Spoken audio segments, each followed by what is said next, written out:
Chairman Goodlatte, Ranking Member Conyers, and all the members of this very good committee, thank you very much for inviting me to testify about the EB-5 Investor Visa Program. Senator Leahy and I have longstanding concerns with the Regional Center Program. We have worked together for years to address this program's rampant waste, fraud, and abuse. In 1990, Congress created the EB-5 program. The goal was to create new employment opportunities for American workers.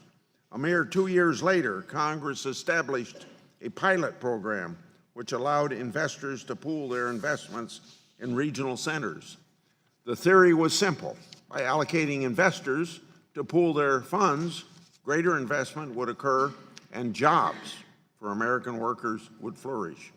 25 years later, this pilot program still exists, but it is deeply flawed and has strayed very much from its original intent. There are many problems with the Regional Center Program, but let me mention just a few of the worst. Jobs created are not direct and verifiable jobs. They instead are indirect and based on vague estimates and economic modeling. A foreign national is allowed to count all jobs created by a project when obtaining their green card. This is even if EB-5 money is only a mere fraction of total investment. Investment funds are not adequately vetted, and there are no prohibitions against foreign governments owning or operating regional centers. Even more concerning, background checks aren't required for anyone associated with regional center. This raises serious questions about whether foreign governments are selling U.S. green cards to their citizens. Regional centers gerrymander targeted employment areas and the boundaries therein to encompass economically distressed areas in order to come in at a lower investment level. This is an issue because the jobs created aren't actually created in those areas, and the projects aren't actually in those areas. The problem is made worse by the fact that every targeted employment area designation is just simply rubber stamped. Finally, and perhaps the most frustrating, the minimum investment level hasn't been raised in 25 years. I could keep going on about many abuses. With this in mind, I believe that either the Regional Center Program should be completely overhauled and reformed, or it should expire. The American people deserve better than what we're getting out of this program. Senator Leahy and I have tried to work in a bicameral and bipartisan way to enact real EB reforms. Last year, the Senate Judiciary Committee held two hearings alone on this subject, and this committee, we're before now, held another.